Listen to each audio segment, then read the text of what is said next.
Bonjour à tous. C'est une joie de partager ce sujet. Vous allez me dire, c'est bizarre qu'ils disent ça, mais c'est vraiment une joie pour moi de vous parler de ce qu'on a vécu un peu dimanche dernier, enfin le week-end dernier. On était à la rencontre annuelle de Porte Ouverte. Il y avait d'ailleurs Myriam avec nous, puis notre frère et sœur Christian, pour ceux qui le connaissent, et sa femme, enfin, peu importe. Mais bon, on était en réalité beaucoup plus, puisqu'il y avait presque 1500 personnes. Donc, quand on chantait ou quand on priait, c'était impressionnant. Quand on priait, c'était comme une ruche qui bourdonne, vous savez. Et je me disais, bah, toutes ces prières, elles montent au ciel. En Irak, dans la plaine de Ninive, les chrétiens ont tout perdu suite à la terreur semée par Daesh, un des extrémistes musulmans.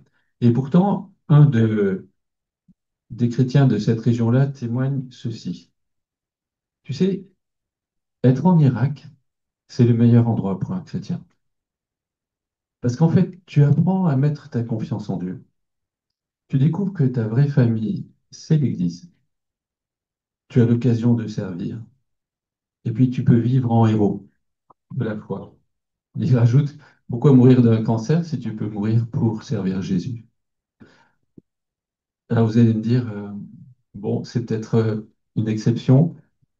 Alors c'est pas tout le monde, effectivement, qui traverse la persécution comme lui, mais euh, je suis toujours frappé de voir la force qu'ont nos frères et sœurs. Et j'aimerais qu'on... Pardon, il faut que je passe la diapo, sinon vous allez être perdu. J'aimerais qu'on réfléchisse au fait que nous sommes, enfin, que l'Église est persécutée, que nous pourrions être persécutés, mais en réalité, nous sommes plus que vainqueurs.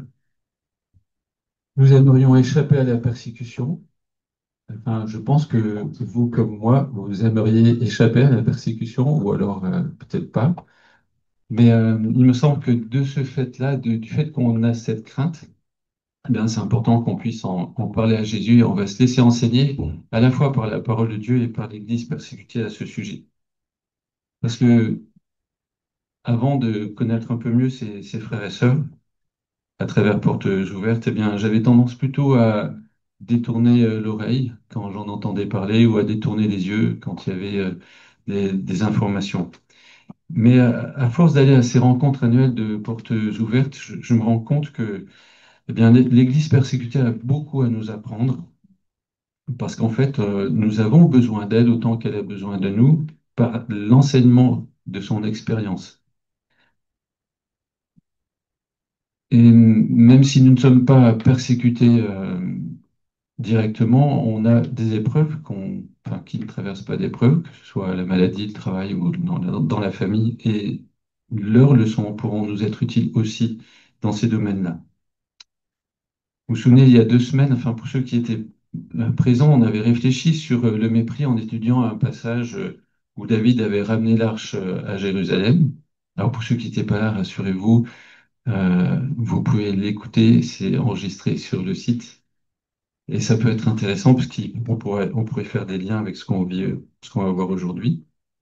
Mais aujourd'hui, on va lire un événement qui se situe un petit peu en amont dans l'histoire d'Israël, à une époque où il n'y avait pas encore de roi et où Dieu finalement suscitait des personnes qui vont être des chefs, on les appelait les juges, qui allaient apporter des délivrances au peuple. On pense à Samson, à Gédéon, vous vous souvenez de ces personnages-là.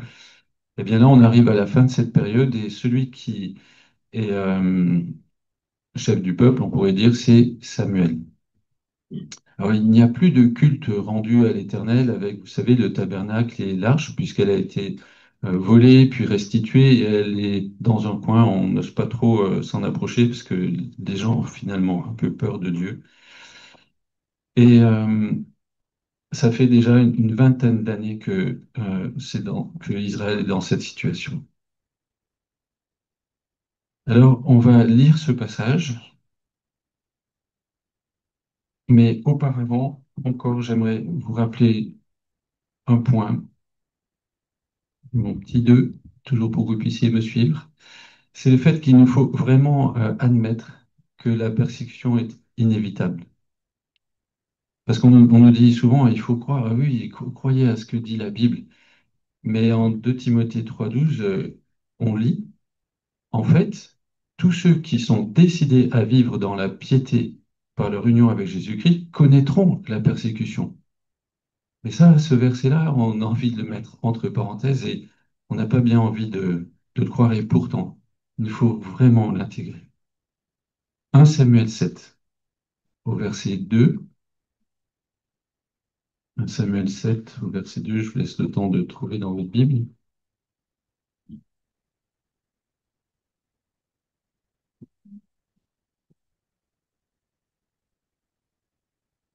L'ensemble du peuple d'Israël aspirait à revenir à l'Éternel. Alors Samuel dit à tous les Israélites, si c'est de tout votre cœur que vous voulez revenir à l'Éternel, faites disparaître de chez vous les dieux étrangers et les idoles d'Astarté, et attachez-vous de tout votre cœur à l'Éternel. Rendez-lui un culte à lui seul. Alors il vous délivrera des Philistins. Les Israélites firent disparaître de chez eux les Baals et les Astartés, et ils ne rendirent plus de culte qu'à l'Éternel.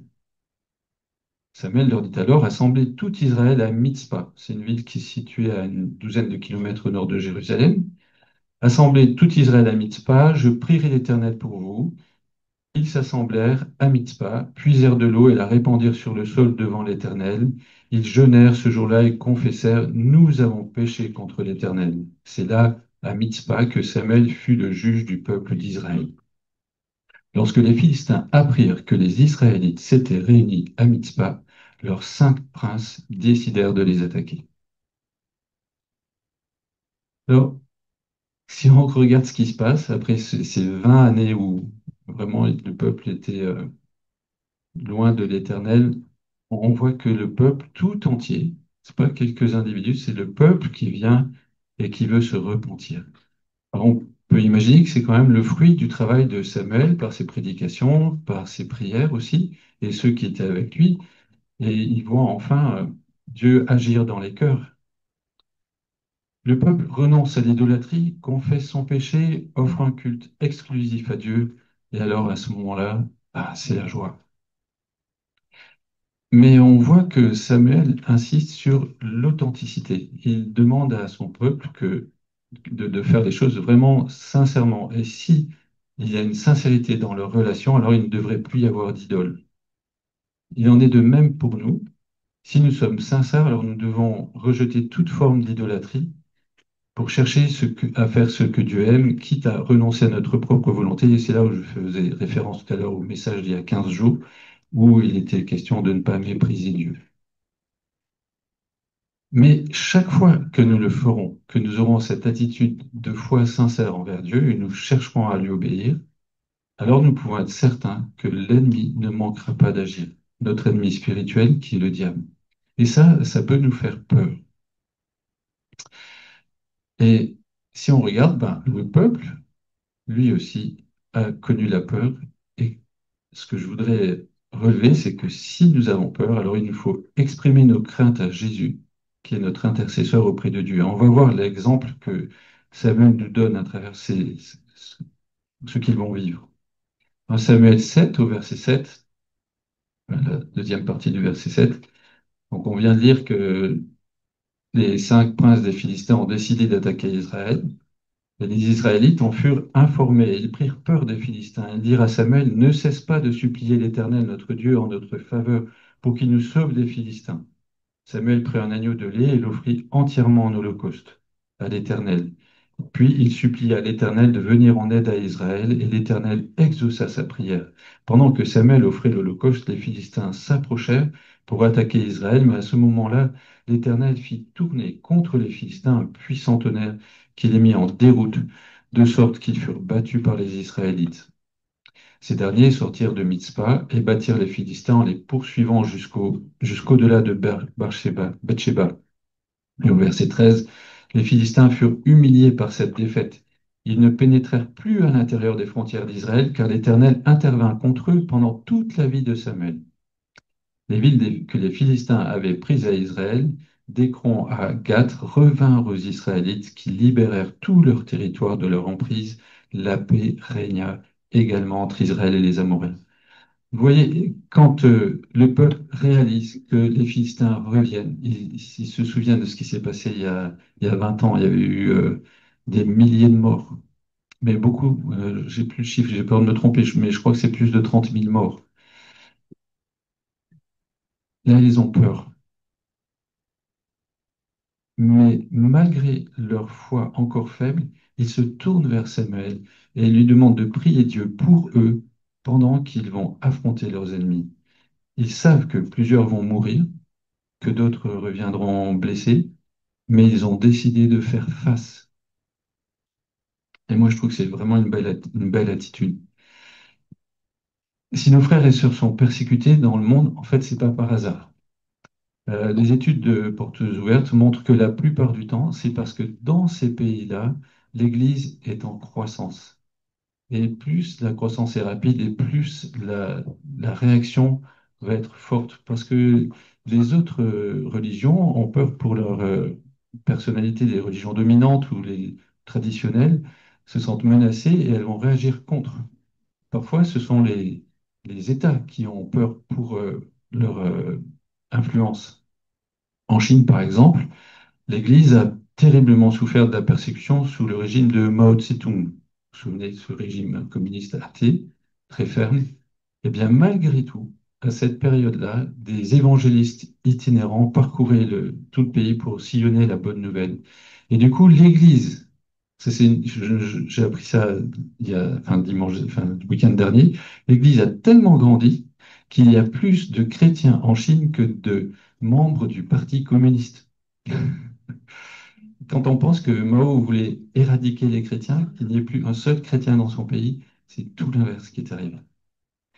Quand l'opposition se présente, les frères et sœurs nous disent qu'ils observent trois sortes de chrétiens. Il y a ceux qui abandonnent, il y a ceux qui font des compromis, et puis il y a ceux qui sont persécutés. La dernière catégorie, en fait, accepte de souffrir pour garder le témoignage de Jésus. Alors, ça ne veut pas dire qu'ils n'ont pas peur, et en réalité, avoir peur, ce n'est pas synonyme de lâcheté. C'est une réaction tout à fait normale. Elle est naturelle, compréhensible. Au temps de Samuel, le peuple a eu peur, mais il s'est finalement rassemblé pour combattre. Ils n'étaient pas en armes, mais ils sont quand même partis alors qu'ils étaient une proie facile. Et ils furent victorieux. J'aimerais que nous réalisions que Dieu nous accompagne et nous équipe pour que nous puissions vaincre. Ça, c'est vraiment important. Apprenons premièrement à, pardon, oui, apprenons premièrement à compter sur l'intervention divine. Parfois, Dieu intervient directement sur les circonstances pour secourir ses enfants avant même qu'ils aient agi. Et j'aimerais vous rapporter l'histoire de Omar.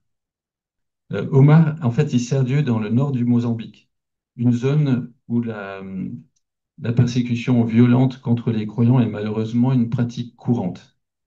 Malgré les menaces et les agressions, et même de fausses accusations d'enlèvement, il continue à partager l'évangile et à former de nouveaux disciples.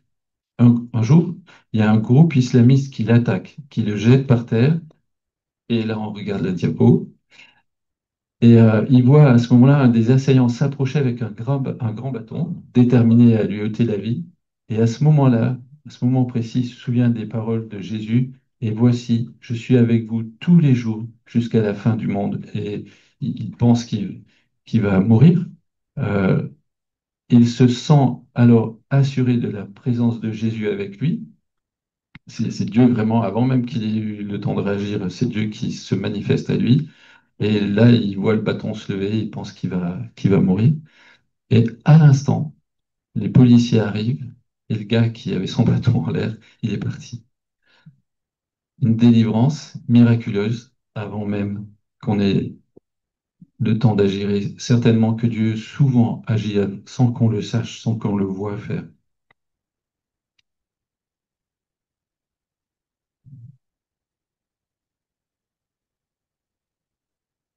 La fidélité de Dieu expérimenté par Omar, lui a permis de dire, après qu'il ait pris refuge dans une autre région, de dire, je vais revenir là où j'ai été persécuté. parce qu'il est nécessaire qu'il y ait un témoignage de Jésus dans ce secteur.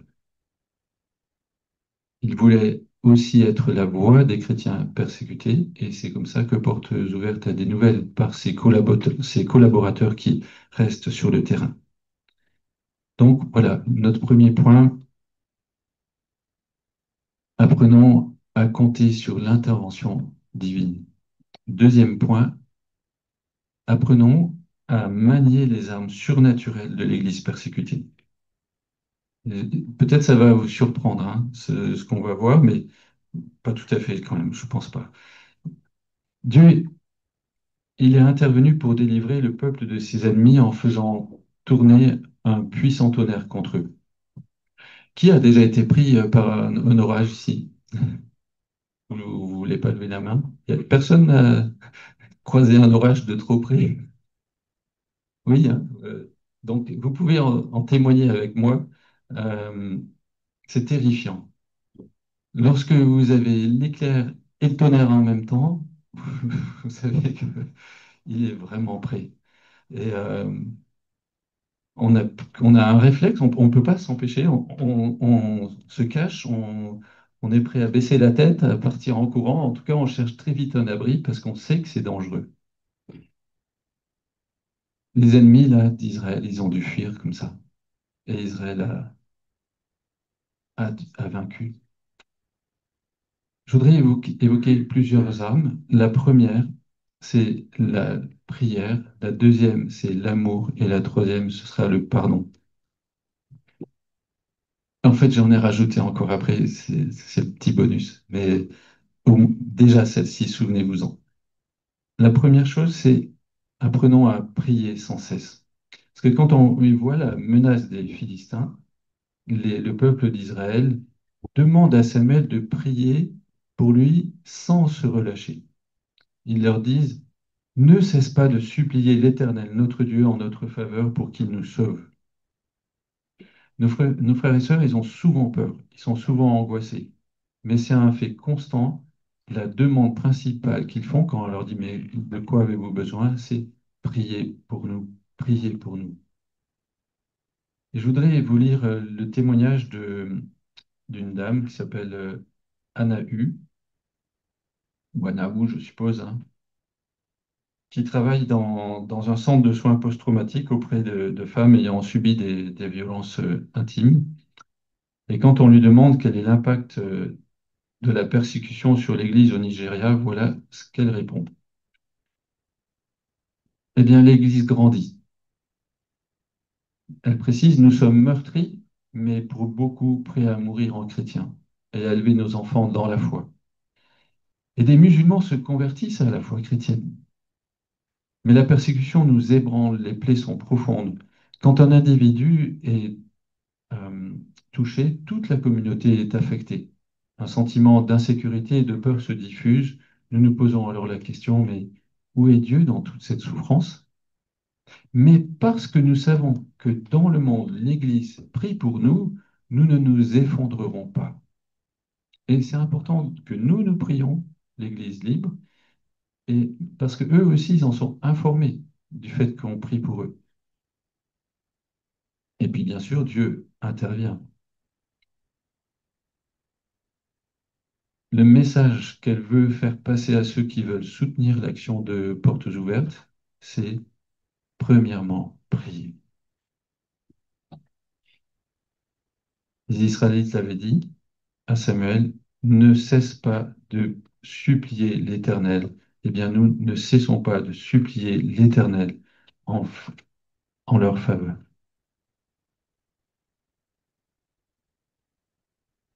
Et si vous voulez répondre à cette demande des frères et sœurs persécutés, eh bien, moi, je vous engage à rester informé des besoins. Et vous verrez, il y a beaucoup d'outils, que ce soit le papier ou le numérique. On en reparlera à la fin. Je reviens à notre passage de Samuel. Ce qui est très intéressant, c'est que Samuel, en réponse à la demande du peuple, va intercéder auprès de Dieu, mais tout en offrant un seul sacrifice, un jeune agneau. Il offre tout entier en sacrifice, en holocauste. Et je trouve que c'est une belle préfiguration de Jésus-Christ. Pour que le peuple soit pardonné de son idolâtrie, Il fallait qu'une victime meure à la place de chacun. C'est ce que Jésus a fait en souffrant à la croix. Il est mort à notre place pour que par la foi nous puissions vivre éternellement en présence du Père. Et aujourd'hui, c'est Jésus qui intercède auprès du Père pour nous. Et nous savons que le Père exauce toujours le Seigneur Jésus, son Fils bien-aimé. Il nous faut aussi comprendre que tous les chrétiens authentiques du monde entier se confient par la foi en cet agneau-là, l'agneau de Dieu qui seul ôte les péchés du monde. Et c'est pour ça que ça déplaît tant au diable et qu'il s'acharne sur les plus zélés. C'est à cause du nom de Jésus-Christ, de l'agneau de Dieu offert, qui a offert sa vie. Donc, première arme surnaturelle, la prière. Deuxième arme surnaturelle, l'amour. Apprenons à aimer sans cesse. Et là, je vous rapporte le témoignage d'un Nord-Coréen, Kim, qui était parmi nous. Et c'était touchant. Enfin, en Corée du Nord, on a le devoir d'adorer une seule personne. Vous le savez, c'est le leader. Il se fait appeler Père de la nation. Pour cette raison, la foi chrétienne, qui demande d'adorer un seul Père dans le ciel, est combattue activement. Voilà que un chrétien, qu'on va appeler Li, était surveillé quotidiennement par un agent du gouvernement nommé Cho. Il faisait chaque jour un rapport des activités de Li, heure par heure. Comme un jour Cho n'est pas venu le surveiller, eh bien Li s'est rendu à son domicile et il l'a découvert là, au milieu de sa maison, enfin d'une chambre, dans ses vomissures de sang. Alors il lui a lavé le visage, il a nettoyé le sol qui était souillé et il est allé lui chercher de la nourriture. Cho lui a dit que c'était, Cho, je vous rappelle, hein, c'était celui qui le surveillait tous les jours, qui l'empêchait de vivre en fait. Cho lui a dit que c'était inutile car le médecin lui a annoncé qu'il serait mort d'ici 5 jours. C'est la raison pour laquelle sa femme était partie avec leurs 2 filles. Je me suis posé la question, est-ce qu'il avait une maladie contagieuse et que la famille, enfin la maman a préféré protéger les filles? En tout cas, ils l'ont abandonné là et lui était en train de mourir. Mais Lee a persisté à revenir jour après jour avec de la nourriture et pour le laver. Et Cho a survécu au-delà des 5 jours annoncés. Alors Cho a demandé à Lee, mais qui est ton Dieu?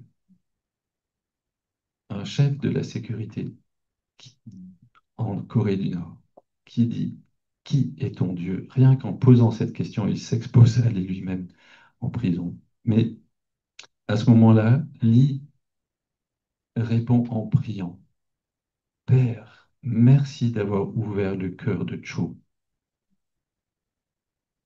Dire Père, merci en s'adressant à Dieu, c'est dire le leader à un concurrent.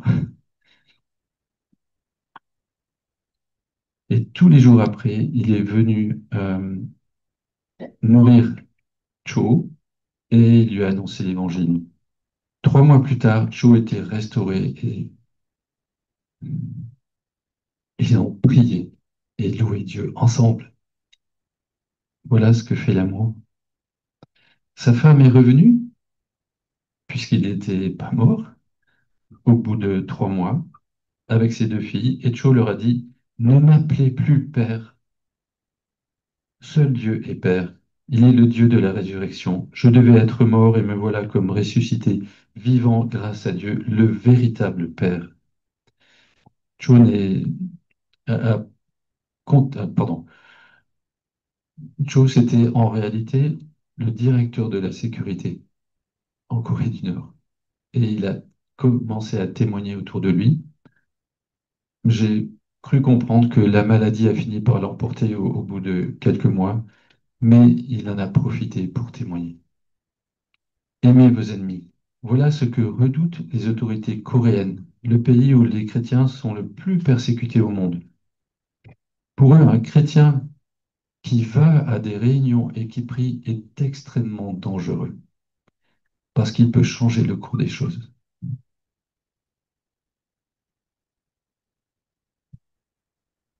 La troisième arme, le pardon.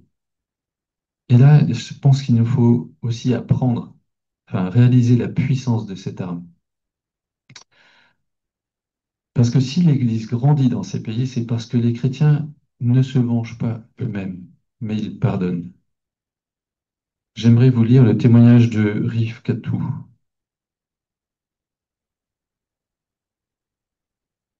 C'est simplement un petit journal bimensuel. Vous pourrez vous abonner si vous voulez, c'est vraiment édifiant. Il y a des témoignages touchants comme celui qu'on va lire. Rif Katou a été capturé 4 semaines après son mariage. Kidnappé par les extrémistes islamiques déterminés à persécuter les chrétiens, Rif Katou s'est retrouvé piégé dans un camp de militants Peul. Vous imaginez ce qui a pu se passer. L'agression n'était pas seulement violente, elle était humiliante et répugnante. Lorsqu'elle fut finalement relâchée et retrouva son mari, le pasteur Zamaï, Rivkatou n'était plus la même. Rivkatou a été invité alors dans un centre de soins post-traumatiques soutenu par Portes Ouvertes et Dieu a commencé à travailler dans son cœur. Quand Rivkatou est arrivée, elle était en colère. Elle ne souriait pas, elle doutait de l'existence de Dieu, elle avait perdu tout espoir. Puis elle a participé à des sessions sur le pardon et la douleur, et peu à peu, elle a commencé à changer. Elle dit ceci, ce que je n'oublierai jamais, c'est d'avoir déposé ma douleur au pied de la croix, raconte-t-elle. Nous avons écrit nos souffrances sur des papiers, puis nous les avons brûlées devant la croix, et mes douleurs sont montées vers Dieu. C'était une façon symbolique et puis une façon de concrétiser une réalité spirituelle qui se passait dans son cœur. Et elle ajoute, avant, je disais que je ne pardonnerai jamais aux militants Peul, mais maintenant, je leur pardonne dans mon cœur. Que Dieu les aide à se repentir. Vous voyez, non seulement elle pardonne, mais elle prie pour eux. Et là, c'est vraiment quelque chose de merveilleux de voir combien Dieu peut aider nos frères et sœurs persécutés qui ont souffert des choses impardonnables à pardonner. Et nous l'avons entendu dans le témoignage de la petite fille, hein. Elle a compris le pardon qu'elle a reçu et du coup, elle arrive à pardonner. Alors, nous, on doit s'exercer à ça aussi dans notre quotidien. Ce qui les aide aussi à pardonner, c'est de savoir que Dieu est juste et lui fera justice le moment venu. Et ça ne doit pas empêcher de porter leur cause devant les autorités. C'est pas parce qu'on pardonne qu'on doit rien faire. En tout cas, celui qui peut pardonner, c'est celui qui a été offensé. Nous, on n'a rien à pardonner, on n'est pas offensé. Mais par contre, on a le devoir d'intercéder pour eux auprès des autorités. Et c'est tout un travail euh, euh, comment dire, devant les autorités pour d'aller voir les responsables des pays pour leur demander d'arrêter les malfaiteurs ou d'arrêter de faire du mal aux chrétiens. C'est ce qu'on appelle le plaidoyer. Et vous vous souvenez, tout à l'heure, on a lu le témoignage d'une sœur qui travaillait auprès des femmes persécutées. Elle disait, premièrement, priez, deuxièmement, soyez notre voix. Nous avons besoin que quelqu'un parle pour nous, car nous ne sommes pas entendus. Nous en appelons à l'Église mondiale. Si elle se tient à nos côtés, comment l'Église du Nigeria pourrait-elle mourir? Mais on pourrait dire d'une façon générale, comment l'Église persécutée pourrait-elle mourir? Et pour cette raison-là, on vous invitera à signer une pétition, si vous ne l'avez pas encore fait, pour eh bien, aider à plaider leur cause auprès des autorités. Et en fait, ça compte beaucoup pour eux parce qu'ils sont au courant du nombre de personnes qui signent les pétitions et ça les encourage de voir que dans le monde, ailleurs, il y a des gens qui pensent à eux et qui aussi s'engagent pour eux, même si ça n'est qu'une signature. Donc, je vous avais dit, il y a des armes supplémentaires en bonus et je pense en particulier au fait de se réjouir sans cesse. Apprenons à nous réjouir sans cesse, parce que l'apôtre Paul nous y invite. Soyez toujours dans la joie. C'est aussi comme un ordre, c'est un impératif. Et j'ai été à nouveau surpris ce week-end de voir la joie des orateurs. Des gens qui viennent de pays où c'est la misère, enfin, vous avez compris, des persécutés, des gens persécutés. Et j'aimerais vous parler simplement de John, qui vient du Yémen. Alors, il était musulman de par sa naissance, et il y avait beaucoup de questions sur Dieu, sur le Coran. Et quand il a commencé à interroger les imams, on a dit, pose pas de questions. Bon, alors il s'est dit, on ne va pas avancer, donc je vais aller à la Mecque. Il est allé à la Mecque, et là, il pensait avoir des réponses à ces questions, et là, c'est la déception, la désillusion. Et il s'est dit, bah, si c'est comme ça, moi, je ne veux plus entendre parler de Dieu, je laisse tomber l'islam, Dieu, et il devient comme athée. Et puis, je ne sais pas comment il a réussi à venir en Europe, et là, en Europe, il a rencontré un chrétien yéménite. Mais ça n'existe pas, un chrétien yéménite. Théoriquement, ils sont tous musulmans. Alors, il a commencé à discuter avec lui et il lui a posé les questions qui se posaient déjà sur Dieu, sur le Coran, tout ça. Et là, tout à coup, il y a des réponses, mais les réponses, elles viennent de la Bible. Alors, il a voulu en savoir un peu plus et petit à petit, ben, il a découvert, il a entendu la bonne nouvelle, il a cru à l'évangile, à la bonne nouvelle, il s'est repenti et il a décidé de se faire baptiser. Et il n'a rien trouvé de mieux que de diffuser à ses amis la vidéo de son baptême où il donne son témoignage. Mais qu'est-ce qui s'est passé? Bah, tout à coup, il y a eu de l'opposition dans sa propre famille, chez ses amis, et les imams se sont saisis de cette vidéo pour dire à tous leurs fidèles, regardez, c'est horrible, ceci, cela, ce qu'il a fait. Mais du coup, la vidéo est devenue virale et des millions de musulmans ont entendu l'évangile grâce à son témoignage. Mais vous imaginez la suite? Il a dû fuir le pays parce que il est condamné à mort. Si un musulman le met à mort, bah, il aura fait une belle œuvre. Son père l'a divorcé de sa femme, le père de sa femme l'a divorcé de sa fille. Il a perdu sa femme et leurs deux enfants. Il n'a plus le droit d'y retourner. Mais ce frère, vous l'auriez vu, enfin, je vous êtes d'accord, hein, Marie et Myriam, il rayonnait de joie. Vous savez, ce verset, quand on se tourne vers l'Éternel, on est rayonnant de joie, ben là, c'était évident. Bon, on pourrait parler d'autres frères aussi. Un autre frère, il a fait chanter des enfants, mais il fallait le voir chanter. Enfin, et la joie, c'est quelque chose qui les caractérise souvent. C'est pas constamment si visible, mais là, vraiment, on peut pas. Et ce frère, il nous a dit, mais en fait, nous sommes sel et lumière pour les nations. Et lui, il se sent sel et lumière pour les nations arabophones. Et il se dit, mais c'est merveilleux parce que maintenant, j'ai plein de gens qui nous contactent pour en savoir un peu plus sur l'Évangile. Des musulmans se convertissent grâce aux vidéos qu'ils voient à propos de son baptême. Et il nous a cité ce verset de Romains 14, 7. Aucun de nous ne vit pour lui-même et aucun ne meurt pour lui-même. Si nous vivons pour le Seigneur. Si nous mourrons pour le Seigneur. Ainsi, que nous vivions ou que nous mourions, nous appartenons au Seigneur. Vous voyez, ça rejoint ce que je vous avais dit en introduction, ce frère de l'Irak qui disait c'est le meilleur endroit pour vivre en Irak. Ce qui peut nous aider à entretenir la joie, c'est aussi de faire comme Samuel. Vous savez, Samuel, il nous a dit, on avait sauté ce verset, hein, Samuel 7 au verset 12. Samuel prit alors une pierre et la dressa entre Mitzpah et Shen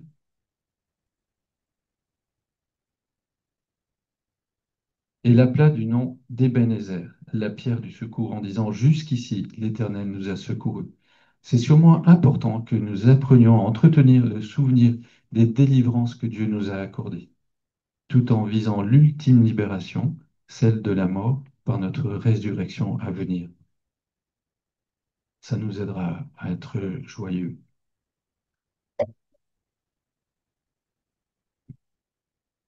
Et le dernier point avant de conclure, il nous faut réaliser que nous sommes plus que vainqueurs. Bon, j'étais jeune converti, on avait eu l'occasion, je ne sais pas si tu te souviens, Marie, d'entendre une sœur qui était persécutée en Chine et qui avait prêché sur «Nous sommes plus que vainqueurs». Et je me dis, ben, je ne comprenais pas pourquoi elle disait ça alors qu'ils étaient dans une situation de faiblesse extrême.